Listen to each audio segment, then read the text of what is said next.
The chamber was enormous and filled with beings from across the galaxy. Jake Morrison stood near the back wall and watched through the thick glass as hundreds of alien delegates argued and gestured with appendages he could barely understand. Some had tentacles and others had wings, and a few looked like they were made of pure energy contained in glowing suits. The translation device in his ear worked overtime to convert the cacophony into something resembling human language, but even then, it was hard to follow every conversation at once. Beside him, Lisa, Chen crossed her arms and kept her face blank even though Jake could see the tension in her shoulders. They had spent 3 years working toward this moment and preparing humanity's case for membership in the Galactic Council. 3 years of diplomatic meetings and cultural exchanges and carefully worded proposals. 3 years that were about to come crashing down around them. Ambassador Krethal took the central podium, and his 4 eyes swept across the assembled delegates with obvious satisfaction. The Varaxian was tall and covered in dark blue scales that caught the light from the chamber's artificial suns. His voice boomed through the speakers, and the translation made it sound cold and final. "The vote is concluded," Krethal announced and paused for effect. "Humanity's petition for council membership has been rejected by a margin of 147 to 53. Furthermore, this council has determined that human vessels pose a significant risk to galactic stability. Effective immediately, all human spacecraft are banned from traveling beyond their home solar system. Any violation of this ban will be met with immediate seizure, and the offending crew will face trial under galactic law."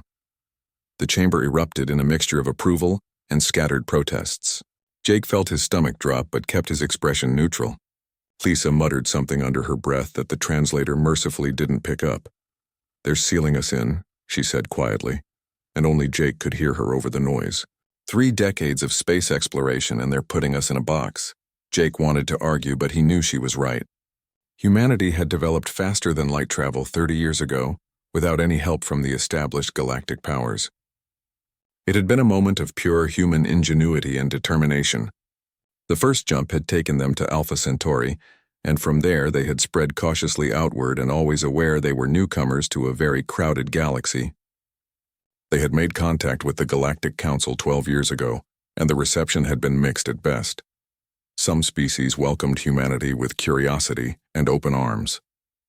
Others, like the Varaxians, saw them as dangerous upstarts who had developed too quickly and without proper guidance.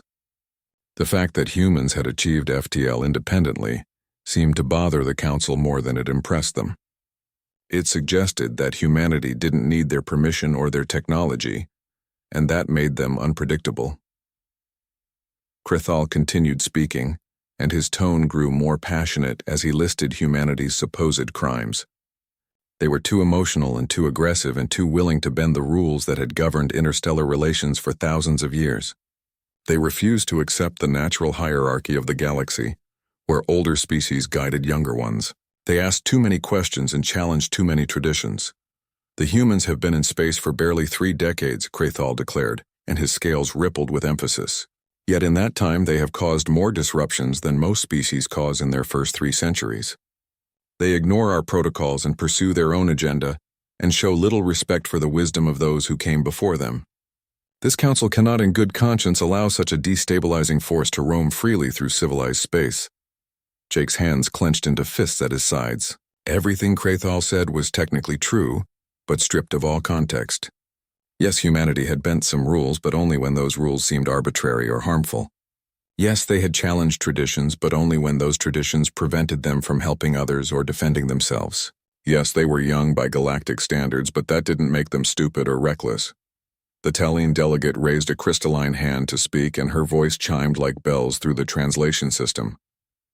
"While I acknowledge the concerns raised by the Varaxian delegation, I must note that humanity has also contributed significantly to several rescue operations and scientific endeavors. Their medical research has already benefited 17 different species. Perhaps a complete ban is premature." Krethal's 4 eyes fixed on the Tallene representative with obvious irritation. "Your species has always been too trusting. The humans may have done some good, but that does not change their fundamental nature. They are warriors first and diplomats second. Their entire history is written in blood and conflict. Do we really want to unleash that upon the galaxy? Our history is no more violent than most species," Jake said loudly, and his voice carried across the observation deck. He hadn't meant to speak, but the words came out anyway. Several alien delegates turned to look at the glass partition where the human delegation stood. Creethal's mandibles clicked in what might have been amusement. The human speaks. Tell me, Captain Morrison, do you deny that your species has fought countless wars? That you have nearly destroyed your own planet multiple times? That even now your governments cannot agree on basic principles of cooperation? Jake stepped closer to the glass, even though he knew Creethal couldn't hear him directly. We've made mistakes, he said, and kept his voice steady. Every species does. But we've also learned from them. We've built a unified world government, and we've reached for the stars, and we've done everything you've asked of us. And now you're locking us away because you're afraid of what we might become. Lisa touched his arm gently, and her voice was low. Jake, he can't hear you, and it wouldn't matter if he could. The vote is done. She was right, but Jake couldn't let it go. He had served in Earth's new space fleet for 15 years, and risen through the ranks and seen humanity's best and worst moments among the stars.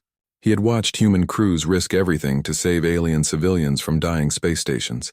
He had seen human scientists work alongside alien researchers to cure diseases. He had witnessed acts of courage and compassion that would make any species proud. But he had also seen the fear in alien eyes when they looked at humans. The way some species stepped back when a human entered the room. The whispered conversations that stopped when humans approached. The galaxy saw humanity's potential for violence and ignored everything else. Jake's communicator buzzed silently against his wrist, and he glanced down at the encrypted message. His breath caught in his throat. The message was brief and marked urgent. It was from Admiral Carter back on Earth, and it contained only a few words that changed everything. Endeavour crew missing in Kelrath sector. Last transmission indicated distress. Council authorities refusing assistance citing human ban. Awaiting orders. Jake looked at Lisa and saw his own shock reflected in her eyes. She had received the same message. The CSS Endeavour was an exploration vessel that had launched 3 months ago, and before the ban was even proposed. Captain Ryan Foster and his crew of 23 had been mapping systems in the outer reaches, and far from any established trade routes. They had been doing exactly what the Council claimed to support, and peaceful scientific exploration and cultural documentation, and now they were in trouble, and the Council was refusing to help because of a ban that had been announced less than an hour ago. Lisa's jaw tightened, and she looked from the message to the Council chamber where Creethal was still speaking, and his voice full of self-righteous certainty. They're going to let them die, she said softly. 23 people in the Council is going to let them die to make a point. Jake's mind raced through the possibilities. The Horizon was a diplomatic vessel, and not designed for combat or dangerous rescue operations, but it was fast and it had the range to reach the Kelrath sector. The sector was technically outside Council jurisdiction, and a buffer zone between civilized space and the unknown regions. No one was supposed to be there, which made it a perfect place for pirates or raiders or worse. We can't just leave them, Jake said, and his voice was quiet but firm. The ban means if we cross into that sector, we'll be violating galactic law, Lisa replied. They'll seize the ship and put us on trial and use it as proof that humans can't be trusted. And if we don't go, Ryan and his crew die alone in the dark. They stood in silence for a moment while the Council chamber continued its celebration below. Creethal had stepped down from the podium and was accepting congratulations from various delegates. The Varaxian delegation looked particularly pleased with themselves. Jake made his decision, and he knew it was the only decision he could make. He was human, and that meant something beyond politics or laws or diplomatic consequences. It meant you didn't abandon your own, and no matter what the cost. Get the crew ready, he told Lisa, and his voice carried the weight of command. We're going after them. Lisa nodded once, and there was no hesitation in her eyes.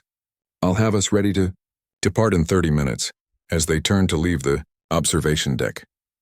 Jake took one last look at the Council chamber and at all those alien species who had just decided humanity wasn't worth their time.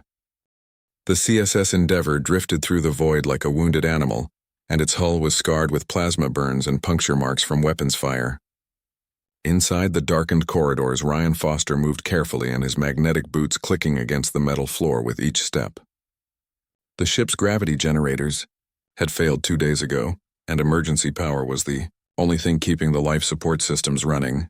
Kelly Brooks worked at a damaged console in the engineering bay, and her fingers moved quickly across the cracked display screen. She had kept the ship alive through pure determination and creativity. but even she knew they were running out of time. The young engineer had jury-rigged half the systems on the ship and bypassed safety protocols that would make her instructors back on Earth cry. "How long do we have?" Ryan asked as he pulled himself into the engineering bay. Kelly didn't look up from her work, and her voice was tired but steady. "Life support will last another 48 hours if nothing else breaks. But we have bigger problems than that."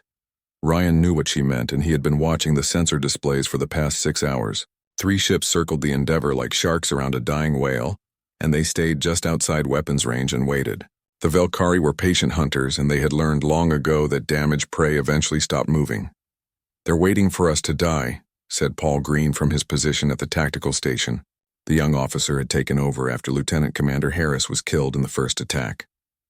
3 ships, and they're not even trying to finish us off. They want to pick through the wreckage when we're gone. Ryan felt the weight of command pressing down on him harder than it ever had before. He had started this mission with 23 crew members, and now only 11 remained. The first Velkari attack had come without warning when the Endeavor was conducting a standard survey of an uncharted system. The raiders had disabled their engines and boarded the ship, and what followed was a nightmare of close quarters, combat in narrow corridors. The crew had fought back with everything. They had, and humans might not have fancy energy weapons or advanced armor, but they were good at fighting in tight spaces. Ryan's security team had repelled the boarders, but the cost had been terrible. 12 people dead, and the ship crippled and stranded in a sector of space that wasn't supposed to have any hostile presence. "Did we ever get a response from the Council?" Ryan asked, even though he already knew the answer. Paul shook his head, and his expression was grim. "Nothing, and I've been broadcasting on every emergency frequency we have. Either they're not receiving us or they're choosing not to respond." Ryan suspected it was the latter, and he had heard rumors before they left Earth about growing anti-human sentiment in the Council. The Varaxians had been pushing for restrictions on human exploration, and apparently they had succeeded. The fact that the Endeavor was now trapped and dying in forbidden space with no help coming was probably exactly what species like the Varaxians wanted. "Captain?" Kelly called out, and her voice suddenly urgent. "I'm picking up a new signature, and it just dropped out of FTL. It's broadcasting human identification codes." Ryan's heart jumped in his chest, and he pushed himself over to the sensor console. The display showed a single vessel approaching their position, and the profile matched an Earth diplomatic ship. The horizon had come for them. "They actually came," Paul said, and there was disbelief in his voice. "They crossed into banned space to get us." But Ryan's relief turned to fear as he watched the tactical display update. The 3 Velkari ships had detected the newcomer, and all 3 were changing course. Their weapons were charging, and they were accelerating toward the horizon with clear hostile intent. "They're going to destroy her," Ryan said, and his voice was flat. "The Horizon is a diplomatic vessel, and she barely has any weapons. Those raiders will tear her apart before she can get close enough to beam us out." Kelly looked up from her console, and her face was pale. "What do we do?" Ryan stared at the tactical display and watched the Velkari ships closing on the horizon. He thought about Jake Morrison and the crew who had risked everything to come for them. He thought about his own people scattered throughout the damaged Endeavor and tired and wounded and waiting to die. He thought about all the reasons why what he was about to suggest was insane. Then he made his decision. "Kelly, how much power can you give me for the engines?" Ryan asked. The engineer's eyes widened as she understood what he was planning. "Maybe enough for 1 burn, and it won't be much, but it'll be everything we have left." "You want to ram them?" "The lead ship," Ryan confirmed. "If we hit them hard enough, it'll give the Horizon time to get close. Jake can beam our people out before the other 2 raiders recover." Paul turned in his seat, and his face was a mixture of shock and understanding. "Captain, that's a suicide run, and we won't survive the impact." "We're dead anyway," Ryan said simply. "At least this way we take one of them with us and give our rescuers a fighting chance." The engineering bay fell silent except for the hum of failing systems and the distant creaking of stressed metal. Ryan knew what he was asking, and he was asking his crew to die so that another crew might live. It went against every instinct he had as a captain, but there was no other choice. "All hands, this is the captain," Ryan announced over the ship-wide intercom. "I need everyone to get to the portside cargo bay immediately, and that's an order. Bring emergency supplies and med kits and anything else you can carry. We have 1 shot at getting off this ship alive, but it's going to be close." He didn't tell them about the ramming maneuver, and there was no point in giving them time to worry. Kelly understood and Paul understood, and that was enough. The crew began moving through the darkened corridors and helping wounded comrades and gathering what supplies they could. Ryan watched them on the internal monitors and felt pride mixed with grief. These people had followed him into unknown space and fought impossible odds and never once complained or gave up. They deserved better than to die in a sector that wasn't even supposed to exist. Engineering to bridge, Kelly's voice came through his communicator. I've diverted everything to the main engines and shields and weapons and life support, beyond the cargo bay. When you give the order, we'll have about 90 seconds of full thrust before the reactor goes critical. Understood, Ryan replied. Get down to the cargo bay with the others. With respect, sir, I'm staying at my station and someone needs to keep the engines running during the burn. Ryan wanted to argue, but he knew she was right, and he also knew that Kelly Brooks was as stubborn as they came. Thank you, Kelly. Don't thank me yet, Captain, and we still have to pull this off. Ryan moved to the helm controls and locked out all other stations. The Endeavor's bridge was dark except for the glow of his tactical display. Outside, the Valkyrie ships were closing on the horizon, and their weapons were almost in range. Jake was trying to maneuver away, but the diplomatic vessel was too slow and too lightly armed. All crew secured in cargo bay, Paul reported from below. We're ready when you are. Ryan's hands moved across the helm controls, and he had been a pilot before he was a captain, and his fingers remembered the old patterns. The Endeavor might be dying, but she still had one last fight in her. Kelly, give me everything, Ryan ordered.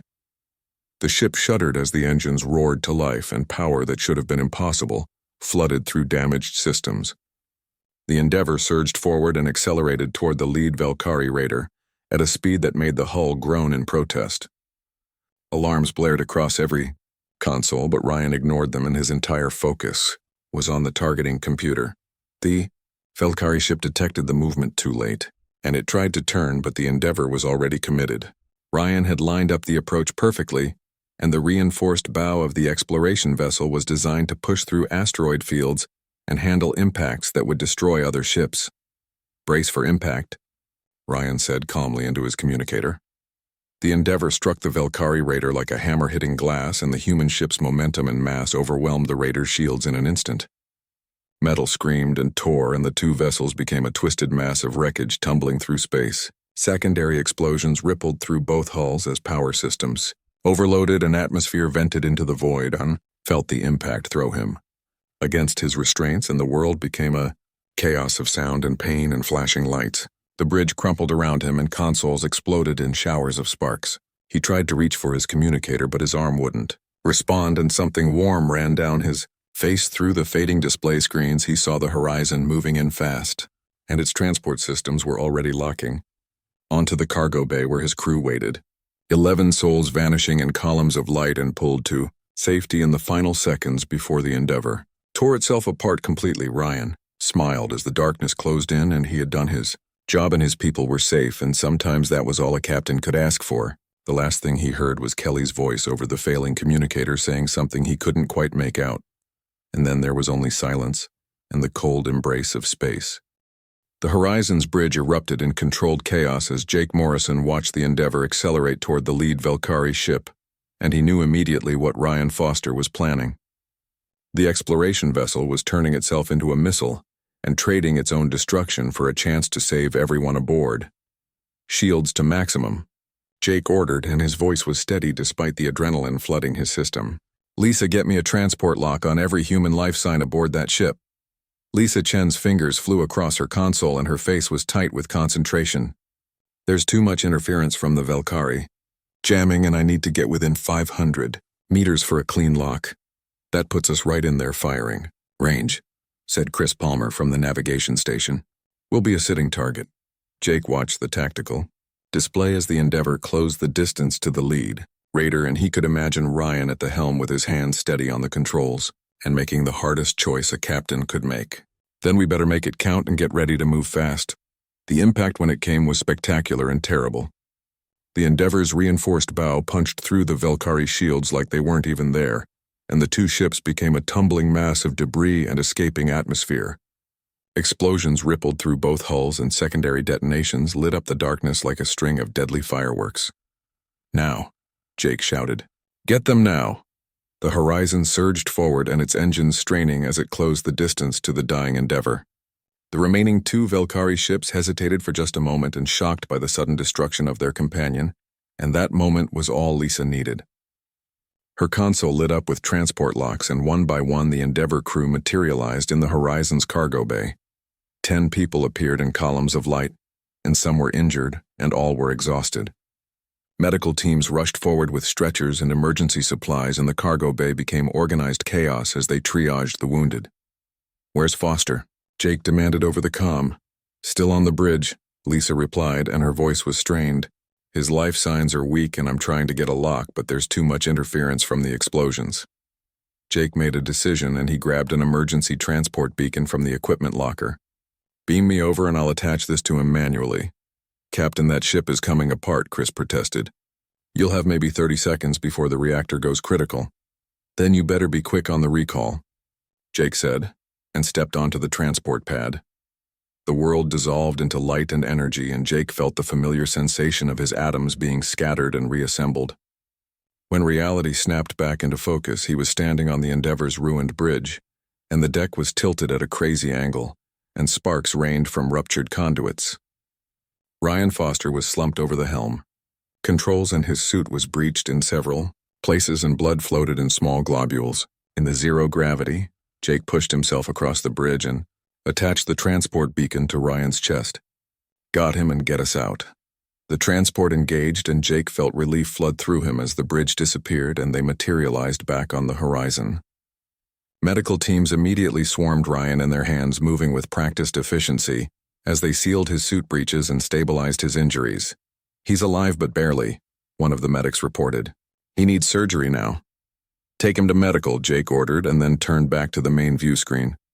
The two remaining Velkari ships had recovered from their shock and were now closing fast on the horizon. Their weapons were charging, and Jake could see the targeting locks appearing on his tactical display. "They're not happy," Chris said with remarkable understatement. Jake studied the tactical situation and his mind racing through options.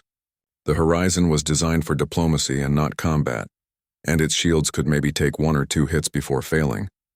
Its weapons were minimal, and barely enough to discourage pirates, and certainly not enough to fight 2 full-sized raiders. Running was the obvious choice, but the Velkari ships were faster and more maneuverable. "We can't outrun them," Lisa confirmed, as if reading his thoughts. "They'll catch us in less than 2 minutes. Jake looked at the debris field spreading out from the destroyed ships, and an idea formed in his mind. It was risky and probably insane, but they didn't have many options. "Then we don't run and we make them chase us through that debris field." "Captain, the field is unstable," Chris said, and his voice rose slightly. "One wrong move and we'll be torn apart. The Velkari ships are bigger than us, and they'll have an even harder time navigating it, and we're going to use that against them," Jake replied. "Plot a course straight through the densest part of the field and make it as twisting as you can." Chris hesitated for only a moment, then his hands moved across the navigation controls. "Course plotted, and it's going to be rough. Lisa, deploy our torpedoes, but don't target the raiders directly," Jake continued. "I want you to hit the larger pieces of debris and create secondary explosions and chain reactions, and anything that makes the field even more chaotic." Understanding dawned on Lisa's face. "We're going to turn the debris into a minefield." "Exactly, and Kelly, get down here," Jake called to the engineer who had come over with the Endeavor survivors. "I need you on defensive systems." Kelly Brooks appeared on the bridge moments later, and she looked exhausted, but her eyes were sharp and alert. She took one look at the tactical display and nodded. "You want me to maximize our shield efficiency and redirect power from non-essential systems." "Can you do it?" Jake asked. "Watch me," Kelly replied, and slid into the defensive station. The horizon plunged into the debris field, and Chris's hands moved constantly across the controls as he guided the ship through the maze of spinning wreckage.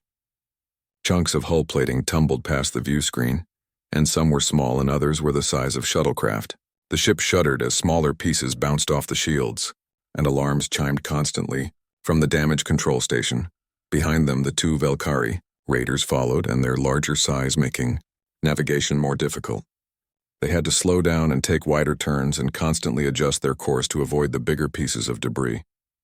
"First torpedo away," Lisa announced, and the weapon streaked into the debris field and detonated against a section of the Endeavor's engine housing. The explosion sent a wave of smaller debris spreading outward like shrapnel. The trailing Valkyrie ship took multiple hits to its shields and was forced to veer off course. It clipped a spinning piece of superstructure and its shields flickered and weakened. Lisa launched another torpedo, and this one hit a compressed fuel tank from one of the destroyed ships, and the resulting explosion was massive and blinding. "Direct hit on Raider 2, Chris reported. "Their shields are down and they're venting atmosphere and breaking off pursuit." That left one Valkyrie ship, and it was more cautious now and hanging back and trying to target the horizon with long-range weapons. Energy beams lanced through the debris field, but the constantly shifting wreckage made accurate targeting nearly impossible. "They're being smart," Jake observed. "They're going to wait for us to clear the field, then nail us in open space." Kelly looked up from her console and her expression was thoughtful. "Captain, I have an idea, but you're not going to like it." "I'm listening," Jake said. "I can overload our shield generators and create a massive electromagnetic pulse, and it won't destroy their ship, but it'll blind their sensors and scramble their targeting systems long enough for us to jump to." "TL, what's the catch?" Jake asked, even though he suspected he knew. "The catch is that our shields will be completely offline for about 10 minutes. After the pulse, and if anything goes wrong with the FTL jump, we'll be sitting ducks, and we also might fry half our own systems in the process." Jake looked at the tactical display and weighed their options. They could keep dodging through the debris field, but eventually they would make a mistake or run out of room. They could try to fight, but the horizon simply didn't have the firepower. Or they could take Kelly's gamble and hope that 10 minutes was enough time to get the FTL drive charged and make the jump to safety. "Do it," Jake decided. "Chris, start charging the FTL drive now, and Lisa, once that pulse goes off, I want you to launch every remaining torpedo we have and spread them out in a wide pattern, and maybe we'll get lucky and hit something." The crew moved with practiced efficiency, and each of them knowing their role and trusting their captain's judgment. The horizon cleared the edge of the debris field, and open space stretched before them. The Valkyrie Raider accelerated and its weapons charging for a killing shot. "Pulse in 3 seconds, Kelly announced. 2 and 1 and firing." The shield generators overloaded in a carefully controlled cascade and released their stored energy in a single massive burst. The electromagnetic pulse radiated outward like an invisible wave and washed over the Valkyrie ship. Its sensors went dark and its targeting computers crashed, and its weapon systems cycled offline as the pulse overwhelmed their systems. "Torpedoes away," Lisa called out, and launched their remaining weapons in a spread pattern. Ambassador Krathal was enjoying a celebratory dinner with several key council members when his personal communicator buzzed with an urgent alert. He excused himself from the table and stepped into a private alcove to read the message, and his 4 eyes scanning the text with growing interest.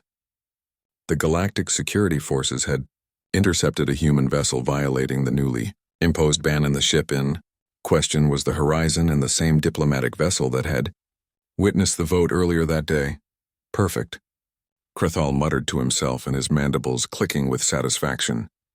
This was exactly what he needed to prove his point about human lawlessness, and the fact that they had violated the ban within hours of its announcement would make his case even stronger.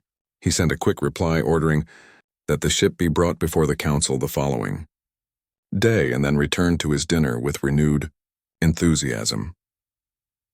The next morning, the council chamber was packed with delegates from across the galaxy, and news of the human violation had spread quickly through the diplomatic channels. Some species, like the Varaxians, came to witness what they saw as inevitable punishment. Others, like the more moderate Talene Collective, attended with expressions of concern and uncertain about what this incident might mean for future human relations. Jake Morrison stood in the center of the vast chamber and flanked by Lisa Chen on his left and Ryan Foster on his right. The captain of the Endeavor looked pale and moved stiffly from his injuries, but he had insisted on being present despite the medical team's protests. The 3 humans stood alone in the spotlight, while hundreds of alien eyes watched from the surrounding tiers. The atmosphere in the chamber was hostile, and Jake could feel the weight of judgment pressing down on them from all sides. He had known this moment would come from the instant he ordered the Horizon to violate the ban, but knowing something, intellectually and experiencing it emotionally, were very different things. Krathal took his position at the central podium, and his scales gleaming under the artificial lights. Captain Morrison, you stand accused of willfully violating the territorial ban imposed on humanity by this council, and you entered the Kelrath sector without authorization and engaged in military action against vessels within that sector, and how do you plead to these charges? Jake met the Varaxian's four-eyed gaze without flinching. Guilty, and we violated your ban. A murmur ran through the chamber like a wave, and many delegates had expected the humans to make excuses or try to justify their actions. But this direct admission caught them off guard. Krethal's mandibles spread in what might have been a smile, and clearly this was going better than he had hoped. The human admits his guilt, Krethal announced to the chamber. This proves exactly what I warned you about. And humans cannot be trusted to follow even the most basic rules of galactic society, and they are a danger to us all. However, Jake said loudly, and his voice cutting through the murmurs, and before you pass judgment, there is something you need to see, and something that explains why we did what we did. Krethal's expression darkened. There is no explanation that justifies breaking council law. Then let the council decide that after they see the evidence, Jake replied and gestured to Lisa. Lisa activated the holographic projector she had been carrying, and the chamber's lights dimmed automatically. Suddenly, the air above the chamber floor filled with a three-dimensional recording and the footage taken from the Horizon's external cameras during their rescue mission. The assembled delegates watched in silence as the scene played out before them. The damaged Endeavor drifted in the black of space, and its hull scarred and broken. 3 ships circled the dying vessel like predators, and their profiles were unmistakable to anyone familiar with galactic species. The ships were Velkari raiders, and their distinctive angular hulls and weapons arrays were clear in the recording. Several delegates shifted uncomfortably in their seats, and the Velkari were supposed to be contained within their home system and part of a peace agreement signed 2 centuries ago after they had terrorized multiple sectors of the galaxy. What were they doing in the Kelrath sector and so far from their designated territory? The footage continued and showed the Horizon's arrival and the Velkari ships immediately turning to attack the newcomer. Then came the moment when the Endeavor accelerated toward the lead raider, and the desperate sacrifice that gave the Horizon time to rescue the crew. The chamber watched in stunned silence as the 2 ships collided, and the resulting explosion lighting up the darkness. The recording showed the battle that followed and the Horizon's desperate flight through the debris field and the electromagnetic pulse that disabled the pursuing raider, and finally the jump to faster-than-light travel. When the footage ended, the hologram faded and the lights in the chamber slowly returned to normal. The silence that followed was profound, and no one seemed willing to be the first to speak. Jake let the moment stretch, and giving the delegates time to process what they had just witnessed. The Kelrath sector is not empty, Jake said quietly, and his voice carrying clearly through the silent chamber. The Velkari have been using it as a base for raiding operations, and they have been there for years, and I suspect some of you already knew this. More uncomfortable shifting, and several delegations exchanged glances, and a few species who had mining or trade interest near the Kelrath sector suddenly found the floor very interesting. My crew was attacked without provocation while conducting a peaceful scientific mission, Jake continued. When we called for help, we were told that as humans, we were not entitled to Galactic Council protection, and so we went ourselves because that is what humans do, and we do not abandon our own. Jake began walking slowly around the chamber floor and making eye contact with as many delegates as he could. We found our people, and we fought 3 warships with 1 diplomatic vessel and 1 dying exploration ship, and we lost good men and women in the process, and we did not ask for your permission because we knew you would not give it. This is beside the point, Krethal interjected, and his voice sharp. The ban exists because humans are dangerous, and this incident proves it, and you engaged in military combat. Dangerous, Ryan Foster spoke up, and his voice rough from his injuries. We were mapping star systems and documenting new worlds, and the Velkari attacked us without warning and killed 12 of my crew, and you want to talk about how humans are dangerous. The Talene representative sovereign rose from her seat, and her crystalline form catching the light. I move that we review the evidence presented here and launch a full investigation into the Velkari presence in the Kelrath sector, and if they have indeed violated the containment treaty. This is a matter of galactic security that supersedes the human ban, Second that motion, said the Gentari delegate, and a species known for their strict adherence to law and order.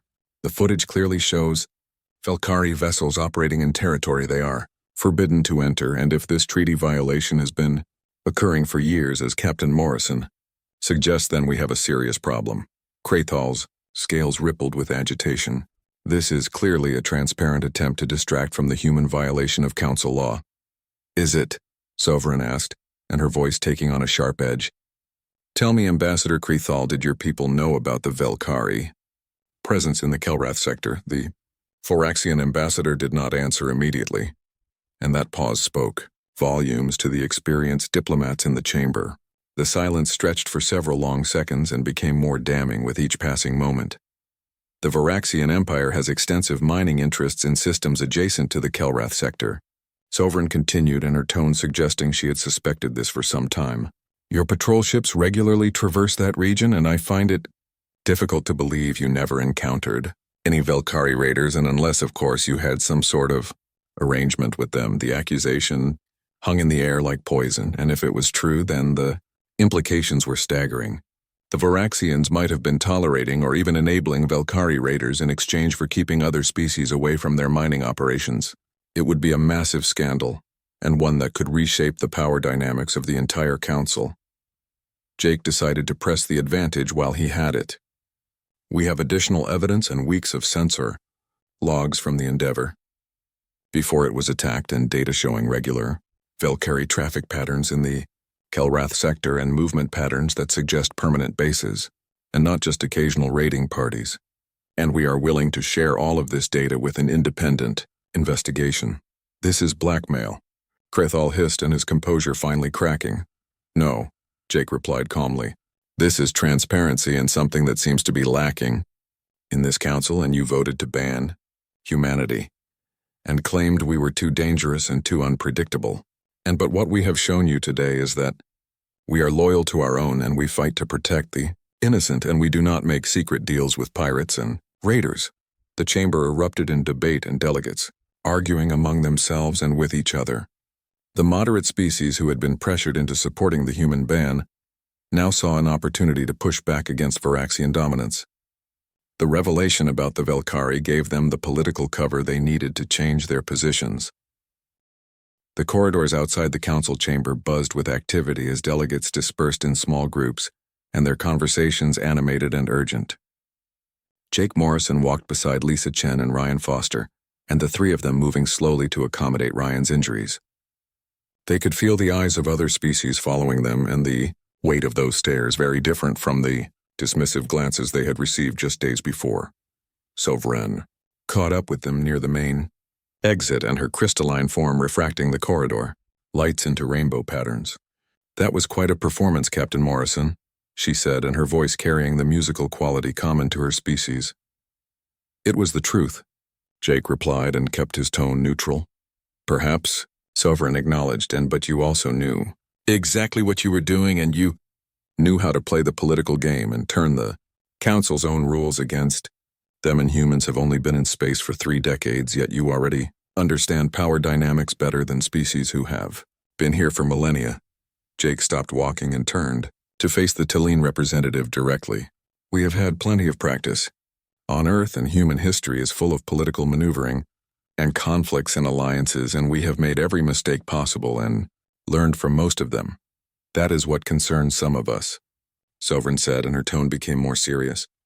You learn very quickly, and you adapt, and you do not accept the established order just because it has always been that way, and change is difficult for many species in the Council, and they prefer stability over justice. And which do you prefer? Lisa asked. Sovereign was quiet for a moment and seemed to consider the question carefully. I prefer survival, and the galaxy is changing whether the Council wants to acknowledge it or not. And new powers are rising and old. Alliances are fracturing, and in times like these, those who cling too tightly to the past often find themselves swept away by the future. A word of warning, then, Ryan said, and his voice still weak but determined. The Varaxians will not forgive what happened today, and Krathal looked like he wanted to tear us apart with his bare claws. I am aware, Sovereign replied. You have made powerful enemies today, and the Varaxian Empire has long memories and significant resources, and they will find ways to strike back at humanity, and perhaps not directly but through proxies and economic pressure and political maneuvering. We will be ready, Jake said with more confidence than he felt. Sovereign's expression was unreadable, but her tone carried something that might have been respect or perhaps concern. I believe you will be, and that is what makes your species so interesting and so dangerous, and you do not simply react to threats, and you anticipate them and prepare for them and strike first when necessary. She turned to leave, then paused. The investigation into the Kelrath sector will take months and perhaps years, and there will be resistance from those who benefit from keeping that region unstable. And watch your backs, Captain, and the path ahead will not be easy.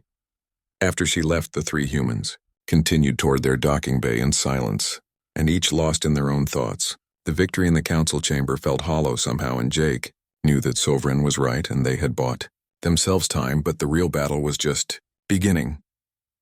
Back on Earth, the footage from the Kelrath sector had already been released to the public and transmitted to every human colony and outpost in the solar system. The images spread rapidly through news networks and social media and communication channels, and within hours, billions of people had seen the Endeavor's sacrifice and the Horizon's desperate rescue mission. The response was immediate and overwhelming, and recruitment offices for Earth's space forces found themselves flooded with applications. Young people who had been uncertain about military service now lined up eager to join. Defense budgets that had been stalled in various national governments suddenly passed with near unanimous support. Public opinion shifted dramatically in favor of expanding humanity's presence in space and preparing for potential conflicts. Political leaders who had advocated for a cautious approach to galactic relations found themselves on the defensive. The footage had made something crystal clear to the human population, and the galaxy was not a safe place, and the Galactic Council could not be relied upon for protection. If humans wanted to survive among the stars, they would need to be strong enough to defend themselves. Admiral Carter called Jake directly once the Horizon returned to Earth orbit. The old military commander's face on the view screen looked tired but determined. You have started something, Captain, and something that cannot be stopped now. I know, sir, Jake replied. We did what we had to do. I am not criticizing you, Carter said. You saved lives and exposed corruption and bought us breathing room with the Council. But you also showed the entire human race what we are up against, and now they want action, and they want protection, and they want revenge for what happened to the Endeavor crew. What are your orders, sir? Jake asked. Carter leaned back in his chair. Continue your mission and keep exploring and keep mapping. But do it armed and do it ready, and every human ship that leaves the solar system from now on will have proper weapons and shields and combat training, and the age of peaceful exploration is over, Captain, and we are moving into something else. The conversation ended, and Jake felt the weight of responsibility settle even more heavily on his shoulders. They had wanted to show the galaxy that humans could be trusted, and that they deserved a place among the civilized species. Instead, they had proven that humans were dangerous when threatened, and that they would not hesitate to fight for their own. In the weeks that followed, the political landscape shifted rapidly. The Galactic Council launched its investigation into the Kelrath sector, and teams of inspectors descended on the region and began documenting the Velkari presence. What they found was worse than anyone had expected, and dozens of permanent bases and evidence of raids on multiple species, and trade routes and communication logs that implicated several council members in covering up the situation. Krethal was removed from his position as Varaxian ambassador, and his government forced to issue formal apologies to numerous species who had lost ships and people to Velkari raiders. The Varaxian Empire's influence in the council declined sharply, and moderate voices gained power for the first time in decades. The human ban was officially lifted 6 months later, and though certain restrictions remained on where human vessels could travel, more importantly, humanity was granted observer status in the Council and a step toward eventual full membership. It was not everything humans had wanted, but it was progress. Jake stood on the observation deck of the newly commissioned CSS Defender and watched Earth rotate slowly below. The ship was one of 12 new exploration vessels being built, and each one heavily armed and designed for long-range missions into unknown space. The Defender would be his new command and its mission to continue the work that Ryan Foster had started. Ryan himself had recovered from his injuries and been promoted to admiral, and now he oversaw the training programs for the expanding space forces. The survivors of the Endeavor had become heroes on Earth in their story, told and retold and inspiring a new generation to reach for the stars. Kelly Brooks had joined Jake's crew as chief engineer, and she had already made improvements to the Defenders, systems that had the design team back on Earth scrambling to keep up. Lisa Chen remained his first officer, and her calm competence during the crisis had earned her numerous commendations and offers of her own command. "What are you thinking about?" Lisa asked as she joined him on the observation deck. "About how much has changed in 6 months," Jake replied. "About how we went from being banned from the galaxy to being preparing for war." "Not war necessarily," Lisa said. "Defense and exploration and making sure what happened to the Endeavor never happens again." "Is there a difference?" Jake wondered aloud. Lisa considered the question. "Maybe not, and maybe that is what being human means, and we hope for peace, but we prepare for conflict, and we trust, but we verify, and we extend the hand of friendship while keeping our guard up." Jake smiled slightly. "When did you become a philosopher?" "Somewhere between getting shot at by pirates and testifying before an alien council," Lisa replied with a matching smile. Far across the galaxy, other species watched humanity's military buildup with a mixture of concern and interest. Some saw it as proof that the ban should never have been lifted and that humans were indeed dangerous. Others recognized it as the natural response of a species that had been threatened and abandoned by those who claimed to represent galactic civilization. The Velkari were eventually driven from the Kelrath sector after a joint military operation involving multiple council species. The battles were brutal, and the raiders fought desperately to maintain their territory, but they were eventually contained once again within their home system. Human forces participated in the operation, and their ships and crews proving themselves capable and reliable and earning grudging respect from species who had previously dismissed them. Years later, when historians looked back on this period, they would identify it as the turning point in human-galactic relations.